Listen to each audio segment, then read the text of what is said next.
Awalnya, orang menggunakan zat psikotropika untuk kegiatan ritual dan penyembuhan sampai kemudian diharamkan dan dilarang.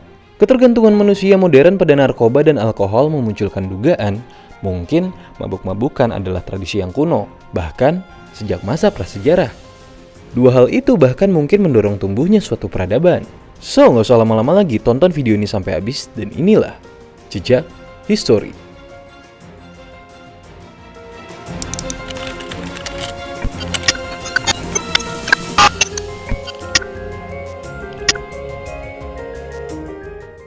Minum dapat membantu orang bersosialisasi, mengubah perspektif, mendorong kreativitas, dan kafein membuat kita produktif. Kemungkinan lain bisa jadi zat psikoaktif dikembangkan sebagai respon terhadap penyakit peradaban. Masyarakat besar menciptakan masalah besar, seperti perang, wabah penyakit, ketidaksetaraan dalam kekayaan, dan kekuasaan. Mungkin ketika orang tidak dapat mengubah keadaan mereka memutuskan untuk mengubah pikiran mereka.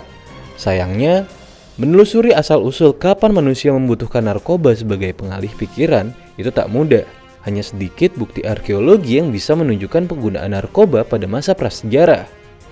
Untuk ritual, benih ganja muncul di dalam penggalian arkeologi di Asia dan diketahui usianya sekitar 8100 tahun sebelum Masehi. Data arkeologi pun menunjukkan opium pertama kali digunakan di Eropa pada tahun 5700 sebelum Masehi. Sejarawan Yunani kuno melaporkan orang Skit mulai kecanduan gulma pada tahun 4500 sebelum Masehi. Orang-orang menemukan opium dari bunga popi di Mediterania, sedangkan ganja dan teh dari Asia. Namun, bisa jadi leluhur manusia sudah bereksperimen dengan zat adiktif sebelum dibuktikan data arkeologis. Batu dan tembikar terawetkan dengan baik, tapi tanaman dan bahan kimia cepat membusuk. Sejauh ini, bukti arkeologi menunjukkan penemuan dan penggunaan intensif zat psikoaktif kebanyakan berasal dari masa revolusi Neolitik pada tahun 10.000 sebelum Masehi. Itu saat manusia telah menemukan cara bertani dan hidup menetap. Secara historis, zat psikoaktif telah digunakan oleh pendeta dalam upacara keagamaan. Sebagaimana menurut ahli, manusia pada awalnya mungkin menemukan efek psikoaktif dari beberapa tanaman melalui hewan ternak mereka. Tradisi mengatakan bahwa para pendeta Ethiopia mulai memanggang dan merebus biji kopi agar tetap terjaga sepanjang malam untuk berdoa. Itu setelah seorang gembala memperhatikan bagaimana kambingnya bermain-main setelah makan di semak-semak kopi. Lalu ada jamur Amalita muscaria yang mengandung zat halusinogen. Jamur ini telah digunakan dalam ritual keagamaan di Asia Tengah, setidaknya selama 4000 tahun. Sedangkan di India, tanaman ini memiliki makna yang religius. Sementara di Amerika, penduduk aslinya telah mengenal efek dari 20 spesies jamur psikoaktif. Pernah ada temuan berupa sisa buah kaktus peyote berbentuk kancing berusia sekitar 4000 tahun sebelum Masehi. Penduduk asli Meksiko pra-Columbus dan juga Navajo di barat daya Amerika Serikat menggunakan kaktus untuk memicu keadaan introspeksi spiritual. Kaktus ini mengandung efek psikoaktif. Temuan patung berbentuk jamur di Meksiko juga mengisyaratkan penggunaan jamur pada tahun 500 sebelum Masehi. Opium dari bunga popi oleh bangsa Sumeria pada akhir milenium ketiga sebelum Masehi disebut dengan istilah gil, artinya kegembiraan.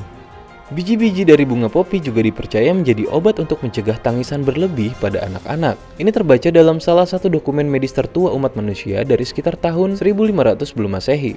Ahli kimia dari Swiss adalah yang pertama kali meresepkan laudanum atau ekstrak alkohol dari opium pada tahun 1525. Resep ini untuk obat pereda nyeri. Pada abad ke-19, laudanum secara luas digunakan pada orang dewasa dan anak-anak. Mereka memakainya untuk berbagai penyakit seperti insomnia, penyakit jantung, dan infeksi. Kelas pekerja sebagian besar mengkonsumsi laudanum karena lebih murah daripada gin atau anggur, dan lolos dari pajak. Sedangkan morfin pertama kali digunakan oleh ahli kimia Jerman, Friedrich Schörner, pada sekitar tahun 1804. 3 tahun kemudian, morfin mulai dijual, sementara ahli bedah di Cina mendapat kredit atas penggunaan pertama kali ganja sebagai obat bius, meskipun pasti orang Mesir udah menggunakannya sebelum ini. Orang-orang asli Amerika juga menemukan cara menghirup tembakau dan halusinogen melalui hidung. Mereka adalah orang pertama yang menghirup narkoba, praktik yang kemudian digunakan oleh orang Eropa. Persoalan kehilangan kendali dan penyalahgunaan zat-zat adiktif mulai menjadi bahan diskusi pada abad ke-17. Isu-isu yang memperdebatkan seperti apakah kecanduan itu dosa atau penyakit, sehingga mana yang perlu dilakukan, pengobatan moral atau medis. Didiskusikan pula soal apakah pemakaian zat-zat adiktif ini berkaitan dengan kerentanan atau psikologi seseorang.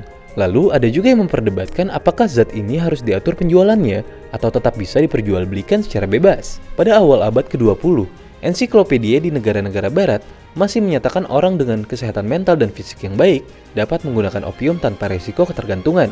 Namun, opium adalah contoh dari zat yang pola penggunaannya berubah pada beberapa abad terakhir. Dari obat yang digunakan untuk menghilangkan rasa sakit dan anestesi menjadi zat yang terkait dengan penyalahgunaan dan ketergantungan. Sama halnya dengan metode fermentasi gandum yang mengandung pati untuk kemudian menghasilkan bir dengan kandungan alkohol sekitar 5%. Proses fermentasi yang sama dengan anggur menghasilkan kandungan alkohol hingga 14%. Orang bisa minum alkohol dengan kekuatan 50% dan lebih, membuatnya lebih mudah untuk mabuk. Pada era kolonial, revolusi industri dan perdagangan internasional, kecanduan menjadi masalah kesehatan masyarakat global. Potensi kecanduan opium diakui ketika sejumlah besar orang Tiongkok menjadi kecanduan. Pemerintah Tiongkok berusaha menekan penjualan dan penggunaannya. Begitulah orang-orang terdahulu menyempurnakan psikotropika menjadi lebih kuat, lalu membuat efeknya menjadi lebih cepat, namun berujung pada penyalahgunaan. Jangan lupa subscribe kalau kalian suka video ini dan tungguin video-video menarik lainnya. Gue Rizwan pamit, and make your own history.